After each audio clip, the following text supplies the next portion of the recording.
Welcome back to another episode of Fantasy Football RPG. I'm Mike. That's David. Today we're talking about Quinshon Judkins, the running back out of Ohio State. If you remember him from his Ole Miss days, he was a Debbie darling. He was everyone's RB1 coming into this season. Maybe a Genty hire. Maybe you were deep in the Mountain West streets. But Judkins has been tremendous. He's listed at 6 foot 219. That's unofficial. We'll see how many of these 6 foot guys are lying on Tinder. And he is 21. He's going to turn 22 before the season kicks off. David, what are some key statistics to know about Quinshon Judkins? Okay, so for Judkins, the big one to look at for me is his yards after contact per attempt. Spoiler, it's a very good number, and in most classes it would be near the top, but he's competing with four other really good backs, Genty, who is much better than everybody, and Henderson, Hampton, and Johnson. Judkins' yard after contact per attempt is 3.04. Henderson, 4.43. Hampton, 4.35. Johnson, 4.42.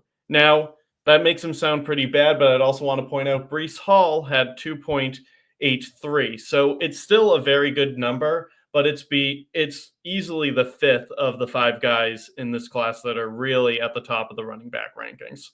Yep. His pass catching leaves a little bit to be desired. Are there any stats that talk about that, or is he just kind of a check down artist? He's kind of just a check down artist. 22 catches last year, which fine, but nothing to write home about. Nothing that says, I've found the next Austin Eckler. I found the next Christian McCaffrey. You found a guy who's better than Sony Michel. We'll take that. We'll take better than Sony Michel. First round running back, by the way. Super Bowl winner. Yeah, don't remind me. Yep. If you guys want the full film breakdown for Quinshon Judkins, there is a film study over on the channel. Like, subscribe, go check that one out. Bottom line, very effective rusher. We're talking about somebody that takes the handoff between the tackles, has excellent vision in navigating between whether it is a zone or a gap system. Very willing pass blocker. I don't know what is in the water at Ohio State, but those dudes can pass block. I think Henderson is actually a better blocker, which is funny because he's listed at 10 pounds lighter. He's probably 15 to 20 pounds lighter, but good form, good effort, just not the same level. I think that Judkins' bread and butter will be made at the goal line where he has a little bit of a nose for the end zone. And then also the yards after contact per attempt is a little misleading from his Ohio State days because he would break a tackle and then he'd get hit 2 or 3 more times, whereas Henderson would break one tackle and then he would run forever because there was no one in front of him. Maybe it's unlucky. Maybe it's because he's not fast enough. I do think the top end gear, we all saw the run in the national championship, but Judkins has plenty of speed, just not all the way up to, 100 miles per hour. He's just going 85, and that's okay. Some team fits for Judkins. We talked about this.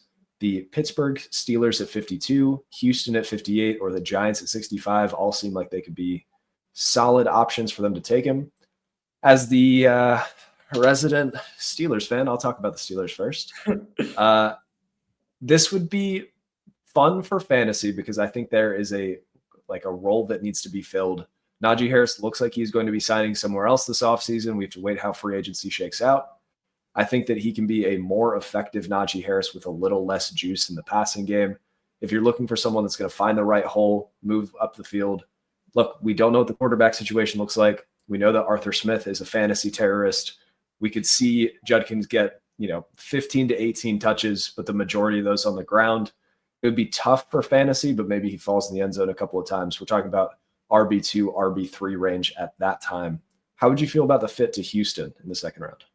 I'll talk about Houston in a second, but Mike, I do want to get your opinion on what's happening with Jaylen Warren over there. Yep. How will that affect the equation? Yep. So Jaylen Warren is a restricted free agent heading into this offseason. I think they bring him back, and I think that's just because there's not going to be a huge market for him. Like, why would you go bid against the Steelers for a Jaylen Warren when you can go draft a LaQuint Allen? You can go draft a Brashard Smith. You can go draft, insert favorite Jordan James, anyone that you want to be in that role that is going to be probably better than Warren is right now and substantially cheaper than what you will have to bid against. So I think he stays in Pittsburgh on a pretty team-friendly deal. All right. Good to know. So for Houston, Joe Mixon's still there, but the dude's like 900 years old. He won't be much longer. The Dameon Pierce, I loved his rookie season. I bought the hype to a certain extent. I traded for him before the year started, but fourth round draft capital kept me from getting overly hyped. Good thing, because like he's just a backup. I don't think he's ever going to have that magic ever again. Mm-hmm. So if I'm Houston, I'm looking for someone who can support my own quarterback in CJ Stroud. Mixon probably has 1 or 2 years tops left as a starting running back. And I'd be very excited to get somebody like this who can just plow through the middle, really take guys out, and isn't a great receiver. We talked about it, but he's fine. He can get the job done. When you have Nico Collins and Tank Dell on your team, you don't need a superstar out of the backfield. You just need someone to check down if the pressure breaks down. And I think he's perfect for something like that. Yep. And the Giants at 65, we've talked about it already. Our sweet prince, Tyrone Tracy. Look, he's already hit the age cliff. He's about 40 years old as a second-year running back. I think Tracy is a serviceable backup, but he was thrust into a starting role because the Giants were so bad. I think 65 might be a little steep, and I think we're going to keep seeing what the Giants are going to do, but they seem like they want to establish the run, and you have to invest a little heavier than Tyrone Tracy if you want to do that. How do you feel about that fit, or do you think that we're not giving Tracy enough credit? If I were the general manager of the New York Giants, I would say we have too many needs to fill to be worrying about a luxury position like running back. Yep. Tyrone Tracy probably isn't as good as his raw numbers would suggest, just because running back production has so much to do with your offensive line and just simply getting touches. But at the end of the day, he can do the job. He displayed that as a rookie. So I would be fine with starting him. I don't think the Giants actually will be. They lost Saquon last year. They basically said, hey, like we can't pay Daniel Jones $40 million a year and Saquon $12 million a year. And now they're not paying either. Saquon went out, won a Super Bowl as the star of the Eagles, made New York look stupid. And for better or worse, I think the Giants are going to overreact to it. They're going to draft a running back. It wouldn't surprise me if at this point in time, at pick 65, they've already taken their running back.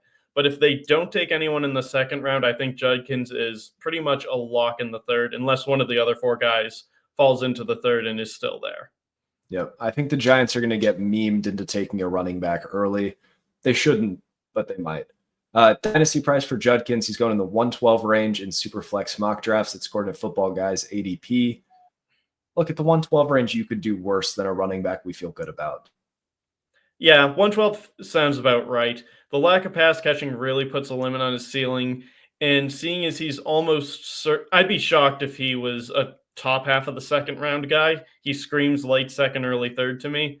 So I'm not really like going out of my way to get someone with that draft capital who doesn't catch passes, which is easily the most important thing for fantasy.